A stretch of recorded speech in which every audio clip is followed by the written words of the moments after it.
The Brightspear starter set for the Soulbound Age of Sigmar role-playing game. Should you buy it?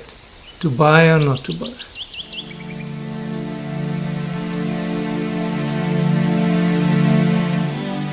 Hello, this is 60 Goblins and One Brush with a video about the new Brightspear starter set for the Soulbound Age of Sigmar role-playing game. Should you buy it?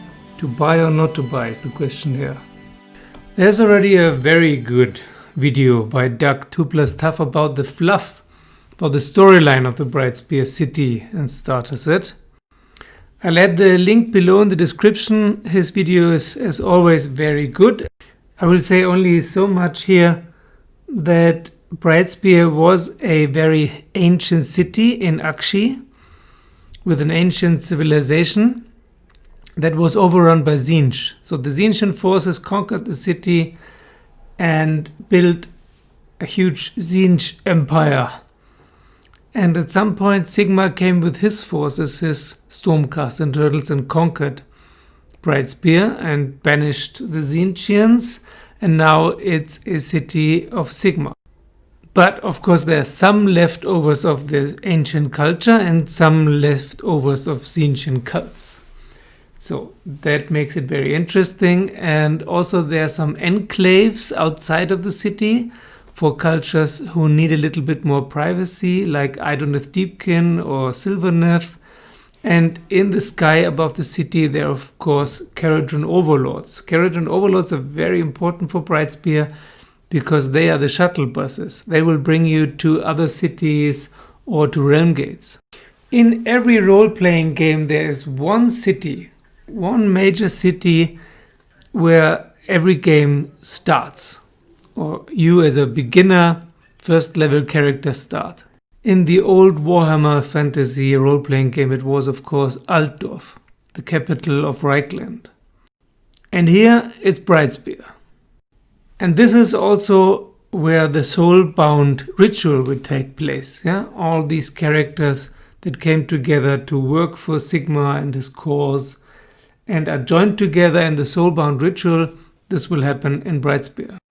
There's a detailed description of Brightspear, city guide, one adventure, a lot of non-player characters you can use, and many more informations to build further adventures yourself.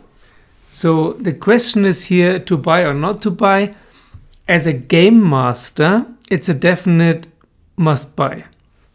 Not everyone who plays that game needs to buy the Brightspear starter set. It's first digital now. The book will come later. And I hope the main book will come out soon.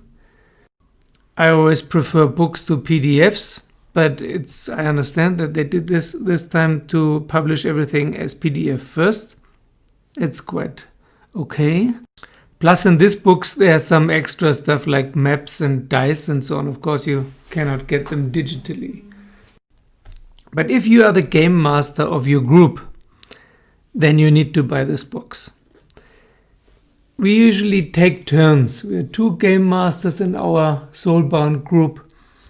And Ingo, he already got the Brightspear set and read the book. And I will not get it because he will make the Brightspear adventures. So I'm not supposed to know about this, so I won't. Well, I will get the Anvilgard set, which Cubicle 7 has begun to publish already. They will publish it bit by bit. I will make another video about the Anvilgard set very soon. It is called Shadows in the Mist.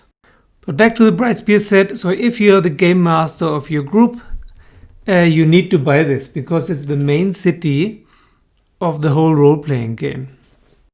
The second main city is Anvilgard.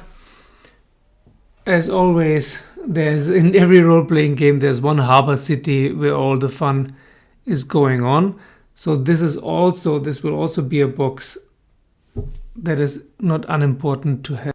But for the start of the game, you definitely need Brightspear.